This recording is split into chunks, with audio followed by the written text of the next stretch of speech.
Then I looked at this image again, and I thought about Christ being here in the middle, and I looked at the lava, and I thought the lava represents the crown of thorns.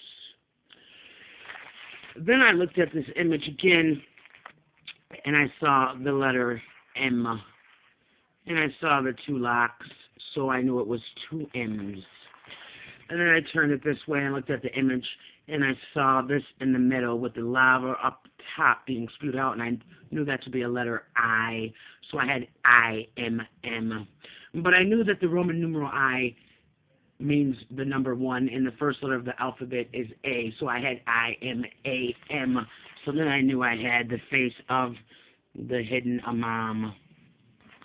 And then I looked at the image again, and I seen the explosiveness from the volcano, and this representing the Christ, and I knew that this explosiveness represented the rock in front of the tomb being blown away, and the Christ emerging resurrected.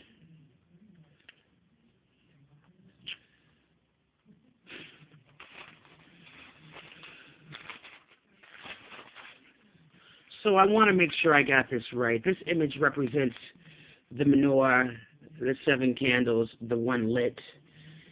The image represents the tree in the garden. The image represents the Shroud of Turin. The volcano represents my cup runneth over. The image also represents brain power, it represents Hinduism, it represents the mark of the beast. We know that this image right here represents a lock. This image also represents the scales of justice.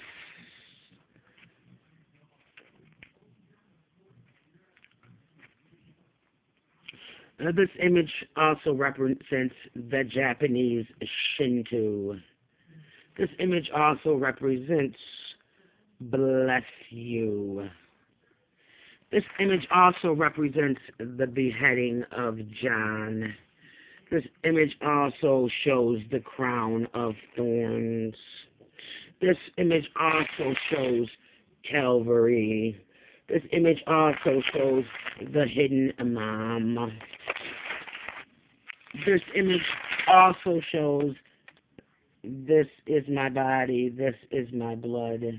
This image also represents the Christ. It also represents the face or the Star of David, the face that's inside the Star of David. It represents the Star of David. The image also represents Jesus when he was praying so hard. This image also represents the Buddha. This image also represents the rock being blown from the tomb. This image also represents the Shroud of Turin. This image also represents the tunic of the Mahatma. So what we have here is we have an image.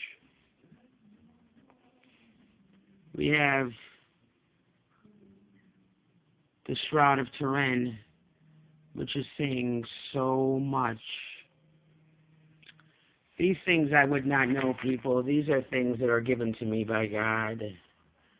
These are things that I do not have the ability as a human being to know myself. None of the videos I have done do I have the ability to do on my own. Everything that I have done has been given to me by God. I want you to take a very good look at this image, and you decide. You tell me what it is that you see.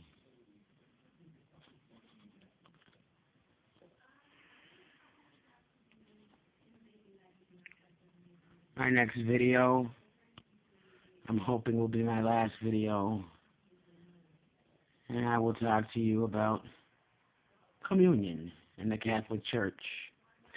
And I'm hoping that that video will be completed before Easter Sunday.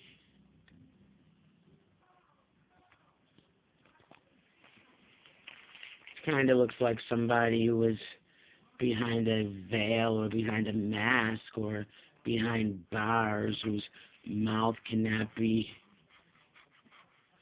moved, whose eyes are wide open, but who has some type of metal thing around them where they cannot speak.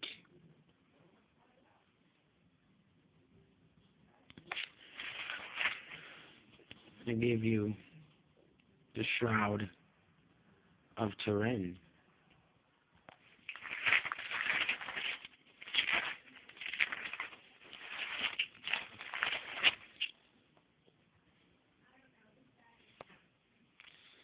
This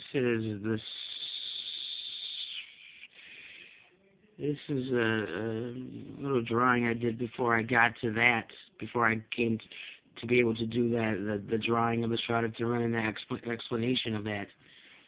And when I came to this, well, actually, it started off here.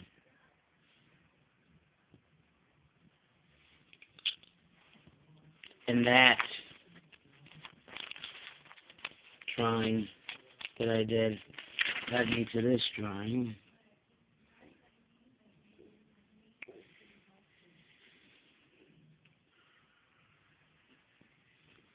And then that drawing led me to this drawing. And then that led me to this drawing.